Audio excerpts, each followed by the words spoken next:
Hello there and welcome to the Kustom Copy Vodcast show, a series of videos in the next 6 months about the fantastic business that Miss Gillian Schofield has in her hands. And I'm Gareth Williams, the creatologist, the co-host of this fantastic show. Hello Gillian, how are you? Hi, I am good. Are you okay? Cool? Loving the fish tank? Oh yeah, everyone loves the fish. Everyone loves the fish. Loving the and a lovely retro jumper as well. I'm loving this. Very, very nice. Bit of yellow, bit of orange. Yeah, it's nice colours. It's freezing outside. Keeping me warm. That. Thank you ever so much for letting me co-host this with you. And I'm really looking forward to finding out over the next few weeks and months everything we can about your business and producing this video series. So let's get into it. I just want to know, really, the first question has always got to be, what's the overview? What's the business about? Who are you? This is your time to pitch. Come on, tell me everything you know about this fantastic business. Okay, Kustom Copy. So it has evolved slightly from when it first started. So basically, I help quirky businesses, quirky people. I like to say non-conformist, quiet disruptors, people that are trying to make a difference in the world. And they're not necessarily really loud and shouty about it. They're just trying to challenge the status quo and change things up for the better, but they're struggling to get their message across effectively. And that's where I come in. I've never been one for following the crowd. I like to go this way if everyone's going that way. So I like those people. I get them and I just want to help them. And the feedback I get most is clients say, oh my God, it's like you were inside my head. And so I guess that's where my skill comes in, really, is a lot of people say, I know what I want to say in my head and I can't get it down on paper. And that's where I come in, because I'm quite good at getting underneath the bonnet of the business and understanding what it is they want to say and saying it. So I have my done for you services where I help customers that want to outsource it and I write everything for them. And then I also have a course and a membership to help people that don't have the budget to outsource but still need to get this stuff done. Excellent. Okay. Well, that's a great, first question, I guess, just to get us over through the gate. And I appreciate knowing your services. I do, how deep they are, how wide they are, how tall they are, how clever they are, how quirky they are. I've been used your services as well in the past as well and continue to do so. So that's really interesting. So thank you for sharing that one. Appreciate that. But how did you just take us back a little bit to the story of when you started? Because I understand it's about 2 years old now. So I'd love to get to the bottom of a little bit about how you started. Yeah, so in school, I loved reading and writing. English was my bag, I understood Shakespeare and loved studying it and things like that. Loved the written word, loved how much you could play with the English language. But at that time, I guess I thought the only way I could have a career in that was to be an author, and that, we have all these weird beliefs, don't we? And authors don't make much money and I wouldn't be able to get by. And coming, I guess, from a working class background, it was like, you need to get a proper job. So I went to college and studied hairdressing, and then life took me on different routes. I had 3 kids. My kids didn't fit in society's boxes, so I pulled them all out of school and they were home educated. So I've given a large portion of my life over to my kids, understanding them, helping them, because school wasn't a good fit. And then a couple of years ago, I was approaching 40, the kids are getting a little bit easier, and you just start to think, actually, what am I going to do for me? I don't want to get that empty nest. I don't want to get to that point where they've fledged and I've got nothing. And it's hard enough as a woman, I think, when you take so much time out to look after kids. And not only women now look after kids, I'm aware of that. But generally, it's hard to come back to anything. So I started looking around for jobs, quickly realised I wasn't really qualified for anything. I didn't want to go back to hairdressing because it just didn't light me up, and I just wanted to do something that lit me up, that I was really passionate about. And I think I came across a webinar for copywriting. I didn't even know what it was, and I did watch this webinar and I was like, oh my gosh, I could do that. It was like, you can learn these skills as long as you've got that natural flair. I was like, that's me, I've got that natural flair. So I jumped in, spoke to my partner. I was like, look, can I do this course? I promise I'll make a real good go of it. And so I took this course and jumped in with both feet, basically. set the business up, and haven't looked back. I love what I do. I absolutely love helping businesses. I love writing. I love learning about people. It's really varied, which is what I need. I've got quite a busy brain, and I need lots of variety and stuff to keep me interested. And that is absolutely what I've got. So yeah, that's what fantastic. about. Yeah, go busy brain people. Woo! You are for them. If you are watching, you need this lady in your life. Yeah, that's fantastic, and that's that's fantastic, and I think that's really important, isn't it? You know, I always love asking that question and finding out what was it that motivated and what was the inspiration really behind it, and particularly around the children. You know, that's a big part of you, big part of your life, obviously, and not just the children, but taking that time out and how that, you know, how that ends up really. And now, as you say, beautifully, really putting you in a situation where you've said to yourself, well, what's there for me, you know? Yeah. So no, that's lovely. That's great. Thank you. Cool. That is a lovely part of the story. If I can take you back there again towards that start then, and just thinking about kind of what got you really moving, you know, what was the first steps, the second steps? Just talk us through a little bit about how you've gone in the last 2 years from where you were to now where you are, and that'd be really helpful. Yeah. So obviously, initially, you set up a website, don't you? Because I'm a business, I need a website. I don't think anyone really visits it, even now, but I've got one. And I was really... Go check it out. Yeah. I was really fortunate that my best friend's husband runs a business in robotic process automation. Not anything I know anything about. But he said, I need a copywriter to write some emails. So I was like, okay. So I had a call with his marketing manager. He liked me and I got taken on a retainer. So that was amazing because it gave me that baseline income for a bit.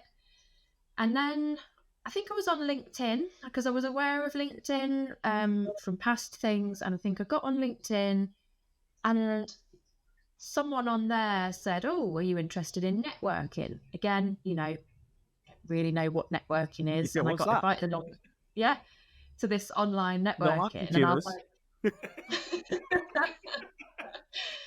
and I was like, this is great. People are just meeting and they're just having a chat and talking about business, and everyone was really helpful and lovely. But then I was about to join that one, and then I got introduced to this other one, and I was like, this one's even better. So I joined the second one. So yeah, networking for me, and obviously that led to me. Now I'm in Circle Networks. I have been for 2 years. I run a group there. You know, that really did blossom and open up a lot of avenues for me. And I've had 90% of my business has come from networking. So that's been a really strong avenue for me, and one that I've really enjoyed. You know, it doesn't feel like work. You're not pitching. If you find the right network, it just flows, doesn't it? And the places I network, it's not about pitching. It's about helping each other and collaborating. Obviously, that's how we met. And indeed, I've just got such an amazing network of people that are just business acquaintances, but are friends as well. I've gone off on a networking tangent now instead. It's I love it so much. No, indeed, it is so important. As you say, we talk about the first and second steps, but in a business that's, you know, now approaching 24 months, you know, that's a big part of it. You know, it is a big part of it. And you know what? That would be my advice to anyone starting a business or struggling or new in a business, is to just go networking. And I brought someone into Circle Networks actually who I met, and he said, I've not really got a business yet. And I went, perfect. You need to come in now. Yeah. Because everyone will help you. And they have. And he's launched his business and he's doing really well. So yeah, it's really valuable. And that would be my top tip, actually. Scrap the website, go networking. There you go. You heard it here first, guys. That's from a copywriter as well. Yeah. No, thank you for that. And I love the insight there. It really is, it's honest, it's transparent. It's, it's a key part of many SMEs as well, isn't it? You know, it's fantastic doing. So thank you for the insight there. It's brilliant. So I really love that honesty there about that first customer. So important in every business. And it's just lovely to see how you jumped from that in this last 2 years to where you are now. So what do you think then, moving on, would be a really proud kind of either an aha moment or something that you're really proud of, maybe, something that's given you some real sense of achievement, something that's quite special, I guess. Yeah. Oh, so there's a couple of things there, actually. So I did have an aha moment last year, about a year ago, actually, where I was feeling a bit disconnected from the world of marketing. Like I could see a lot of dubious tactics and a lot of noise, and I had a little wobble of, I don't want to be part of that. And it came full circle to, actually, it's probably not just me that feels like that. And so I flipped everything in my business to be talking about challenging those stereotypes and changing the face of marketing and copy and content and doing it in a fresh and ethical way. And I talk a lot now about writing copy that feels good and feels aligned to your values. Yeah. Because so many people, you hear it all the time, sales and marketing, people think it's icky and sleazy, don't they? So yeah. So that's how I challenge the status quo, and how I do my quiet disruption is around, writing stuff that's fresh and ethical. And then achievements. So probably launching my course and then my membership. So I launched the course because I could see that there were so many people in the same boat as me. They've set up a business. They haven't really got a budget. They're trying to find customers. They can't afford to outsource to a copywriter to write everything so it's on point. They've got to do this stuff themselves. And content marketing, showing up on socials, seemed to be a massive bugbear. So that's why I set up the course, Simple Content Marketing for Small Businesses. I like simplifying things for people. I like to be able to help people. I like to have an inclusive, accessible business, where there is no, sorry, you've not got the budget for me. So that's why I set it up.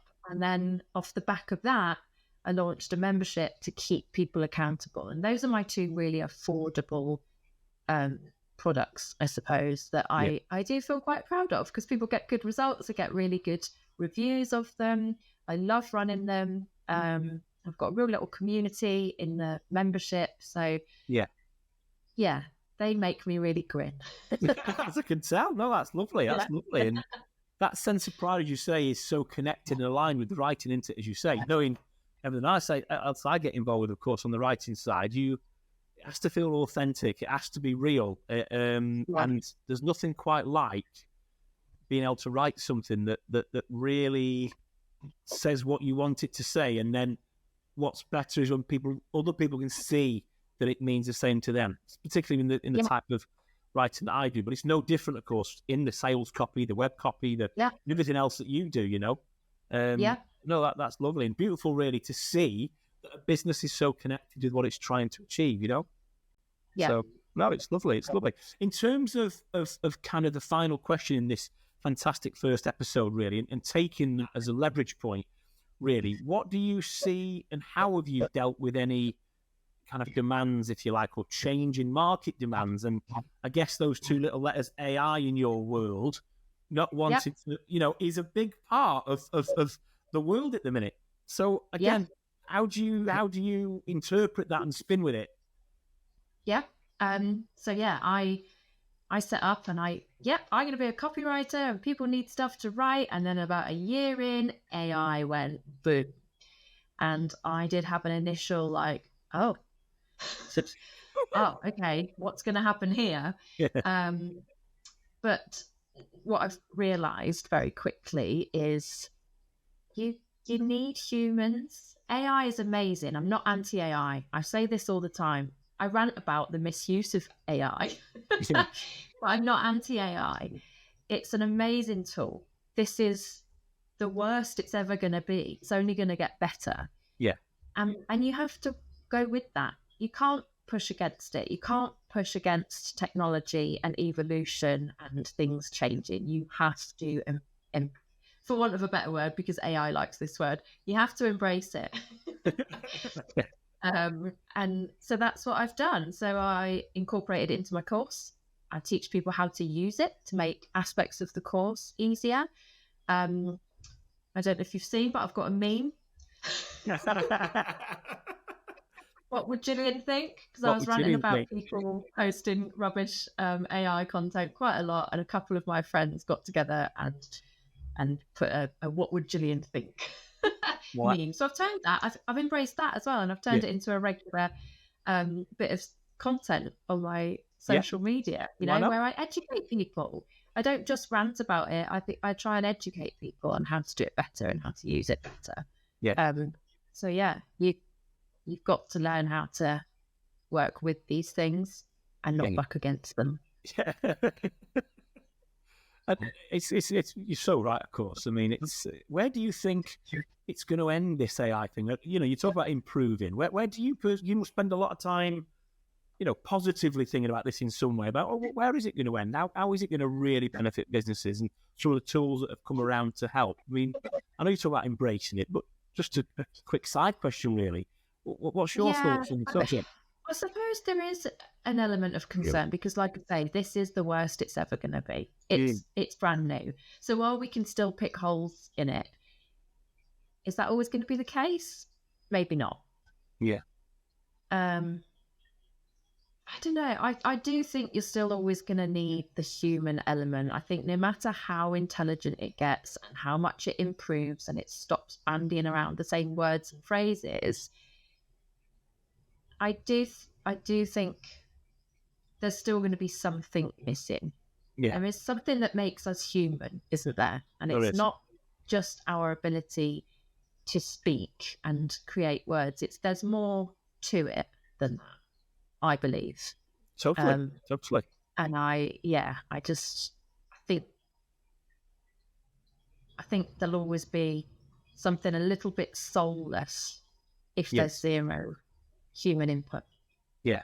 No, that's a lovely place to end on, really. I think that's been lovely, really. And like you say, I think when it comes to word of mouth marketing, which is what you and me trade in, really, what's this if it's not going to be word of mouth? Like, you know, I always extend that quotation. It's what words and whose mouth, and you can't be saying something yourself, as you say, through the writing that you're doing, through the content you're putting out that's authentically what you're trying to say. You've got control over that, and spreading that as far as you can through social media, through websites and our networks that we're involved in to push those messages out, you know. Really interesting, and I really, really do appreciate the opportunity today to share this first episode with you. I hope that you and more importantly, maybe the audience have really enjoyed, you know, listening to some of these very well thought about answers to these questions, and I really appreciate having the chance to share that time with you. So thank you, Gillian, on the Kustom Copy Vodcast, and we look very much forward to seeing you all next time. Thank you. Yeah.